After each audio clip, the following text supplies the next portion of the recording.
Les responsables russes veulent montrer leur pays sous son meilleur jour pour la tenue dans une semaine à Saint-Pétersbourg de la réunion des chefs d'État du G8. Mais la haine rôde toujours en Russie. Le nombre de crimes racistes a explosé cette année et les personnes de couleur sont les premières victimes. On pense que les coupables sont issus de la grande communauté néo-nazie, mais les inculpations se font rares. Nick Spicer raconte. En plein centre-ville de Saint-Pétersbourg, un jardin idyllique. Mais venir ici est un pèlerinage douloureux pour les Sultanov. Ce sont des immigrés du Tadjikistan.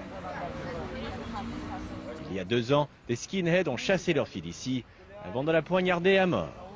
Khosheda Sultanova avait 9 ans. C'était mon premier enfant et tout ce que sa mère Marjada est capable de dire. Selon son père Younous, les habitants de la ville n'ont fait preuve d'aucune sympathie. Ils nous détestent tous, lance-t-il, et on n'a reçu aucune aide des autorités. Une vidéo des skinheads à l'œuvre.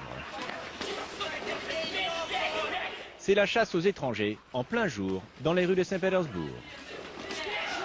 Selon les défenseurs des droits de la personne, 18 immigrés ont été tués depuis le début de l'année en Russie, la plupart originaires d'Afrique, d'Asie centrale ou du Caucase. Pas étonnant donc que bien des étrangers ici se cachent, comme dans ce club secret pour Africains. Ils évitent le métro, ne se déplacent jamais seuls et refusent de sortir la nuit. Mais une fois, Désiré Dameco a omis de respecter ces règles. Il a été roué de coups de bâton sur la tête. Pourtant, il en a vu d'autres, lui qui a fui la guerre civile en Côte d'Ivoire. Ici, ça ne devait pas se passer plus, c'est la ville natale du président de la République.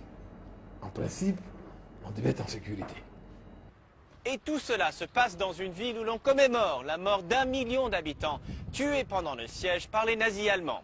Ironie de l'histoire, les étrangers se sentent assiégés aussi aujourd'hui, mais cette fois-ci par un fascisme russe. Yuri Belaev est webmestre nationaliste. Son site explique comment tabasser les étrangers, même les tuer. L'objectif, dit-il, est de les empêcher de voler les emplois et les femmes des Russes. On veut leur faire très peur, dit-il. Je veux qu'ils courent dans la ville comme les animaux traqués, au lieu de boire une bière dans un parc avec une jeune Russe. Pour ceux qui défendent les droits de la personne, la police locale ne fait pas assez pour trouver les responsables de ces crimes. Et les tribunaux ont tort, disent-ils, de ne pas reconnaître ces crimes comme des crimes racistes.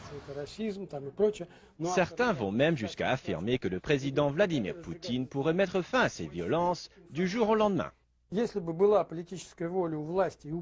Il faut juste la volonté de le faire, dit-il.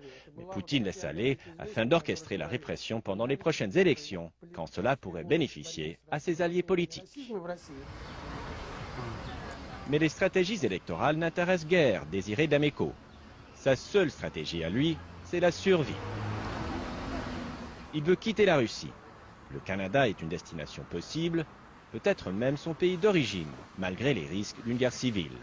Parce que là-bas, dit-il, c'est moins dangereux qu'ici. Nick Spicer, Radio-Canada, Saint-Pétersbourg.